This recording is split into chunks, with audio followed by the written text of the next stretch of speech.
తమిళనాడు రాజకీయాలు వేగంగా మారిపోతున్నాయి.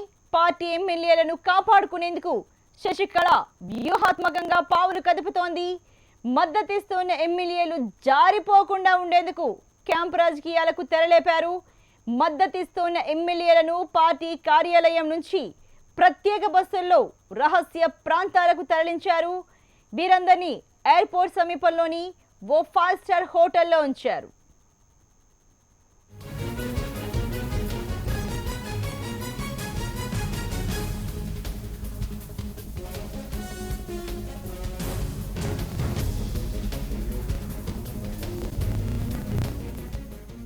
మరోవైపు గవర్నర్ విద్యాసాగర్ వ్యవహార శైలిపై అన్నాడీఎంకే నేతలు ఆగ్రహాన్ని వ్యక్తం చేస్తున్నారు. సాయంత్రంలోపు గవర్నర్ విద్యాసాగర్ రావు చెన్నైకి రాకపోతే రేపు రాష్ట్రపతి ప్రణబ్ ముఖర్జీని కలిసేందుకు ప్రణాళికలు రచిస్తున్నారు. తమిళనాడులో ప్రజాస్వామ్యాన్ని కాపాడాలని రాష్ట్రపతికి ఫిర్యాదు చేసేందుకు రెడీ అవుతున్నారు. అంతేకాకుండా శశికళకు మద్దతిస్తోన్న ఎమ్మెల్యేలను కూడా ఢిల్లీ తీసుకువెళ్లేందుకు సిద్ధమవుతున్నారు. దీనికి సంబంధించి మరింత తాజా సమాచారాన్ని మా ప్రతినిధి మోహన్ అడిగి తెలుసుకుందాం. మోహన్, చాలా వేగంగా మారుతున్నాయి తమిళనాడు రాజకీయాలు, ఎలా అర్థం చేసుకోవచ్చు? అసలు ఇప్పుడు ఏం జరుగుతోంది?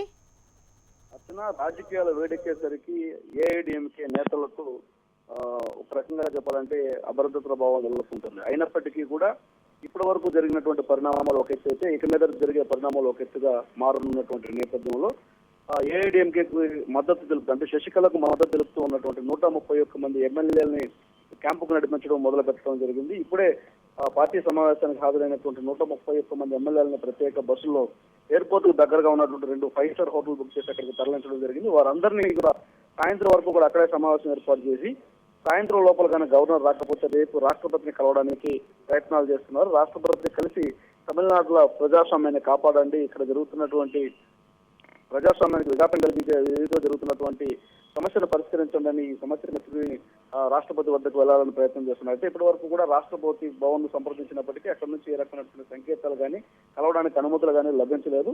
మొత్తం మీద అయితే ఒక ప్రయత్నం అయితే మొదలు పెట్టారు. గవర్నర్ గానీ ఈ రకంగానే వ్యవహరిస్తూ ఉంటే, అదేవిధంగా రాజ్భవన్ కు రాత్రి లోపల చేరుకోకపోతే రేపు ఢిల్లీ వెళ్లాలన్నటువంటి యోచనలో మాత్రం ఉన్నారు. దానికి సంబంధించి కసరత్తు మొదలు పెట్టారు. ఎయిర్పోర్ట్ కు దగ్గరలో ఉన్నటువంటి 2 ప్రత్యేక స్టార్ హోటల్లో ప్రత్యేకంగా కూడా ఎమ్మెల్యేలందరినీ కూడా అక్కడ క్యాంపు ఏర్పాటు చేయడం కోసం తరలించడం జరిగింది. సో మొత్తం మీద అయితే ఇప్పటి వరకు హాట్ గా జరుగుతున్నటువంటి రాజకీయాలు మరికొంత హీట్ పెంచే విధంగా క్యాంపు రాజకీయాల వైపు వెళ్ళడం జరిగింది. అంటే ఇక్కడ ఎవరైనా వెళ్ళిపోతారా లేదంటే పక్క శిబిరానికి వెళ్తారన్నటువంటి ఆలోచనల కన్నా కూడా ఏదైనా ప్రలోభ పెట్టే అవకాశం ఉంది, లేదంటే ఏదైనా బెదిరించే అవకాశాలు ఉన్నటువంటి కోణం కూడా ఉంది. రెండో వైపు అందరూ కలిసికట్టుగా నేరుగా రాష్ట్రపతి దగ్గరికి వెళ్ళాలన్నది రెండో అంశంగా ఇక్కడ గుర్తించవచ్చు. సో మొత్తం మీద అయితే ఇప్పటి వరకు జరిగిన రాజకీయాలు మళ్ళీ తిరిగి మార్పు జరుగుతుంది. అందరూ కూడా ఢిల్లీకి పైన, అంటే ఇప్పటి వరకు గవర్నర్ ఇక్కడికి రాకపోవడం, ఇన్ఛార్జి గవర్నర్ రాకుండా వ్యవహరిస్తున్నటువంటి తీరుకు నిరసనగా వీళ్ళు ఢిల్లీకి వెళ్లాలనే ప్రయత్నం అయితే చేస్తున్నారు. ఢిల్లీలోనే పంచాయతీ తేల్చుకుందాం ఉన్నటువంటి వ్యవహారానికి దిగారు. ఇప్పటికే తమిళనాడులో ఉన్నటువంటి అన్నాడీఎంకే వర్గాలు, అదేవిధంగా ప్రజాప్రతినిధులు, ఎమ్మెల్యేలు కూడా తీవ్ర స్థాయిలో మండిపడుతున్నారు. కేంద్ర వ్యవహార శైలిపైన, గవర్నర్ వ్యవహార శైలిపైన ఆగ్రహం వ్యక్తం చేస్తున్నటువంటి పరిస్థితి ఉంది. అయితే ఇవి ఆచితూచి వ్యవహరించాలన్నటువంటి ధోరణిలో మాత్రమే ఉన్నారు. రేపు రాష్ట్రపతిని కలిసేదాని కోసం మాత్రం ఢిల్లీలో మార్చి నిర్వహించే అవకాశం చాలా స్పష్టంగా కనిపిస్తుంది.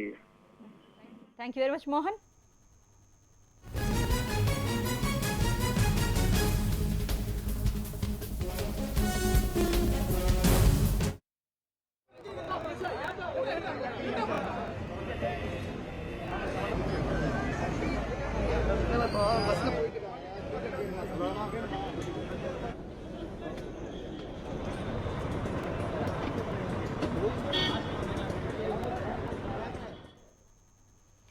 తమిళనాడు రాజకీయాలు చాలా వేగంగా మారిపోతున్నాయి.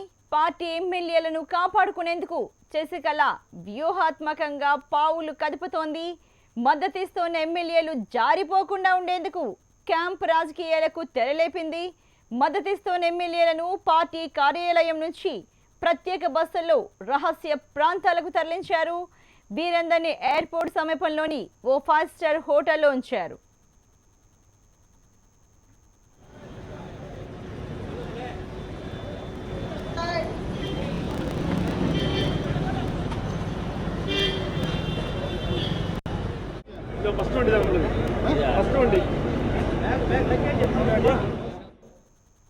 మరోవైపు గవర్నర్ విద్యాసాగర్ వ్యవహార శైలిపై అన్నాడీఎంకే నేతలు ఆగ్రహాన్ని వ్యక్తం చేస్తున్నారు.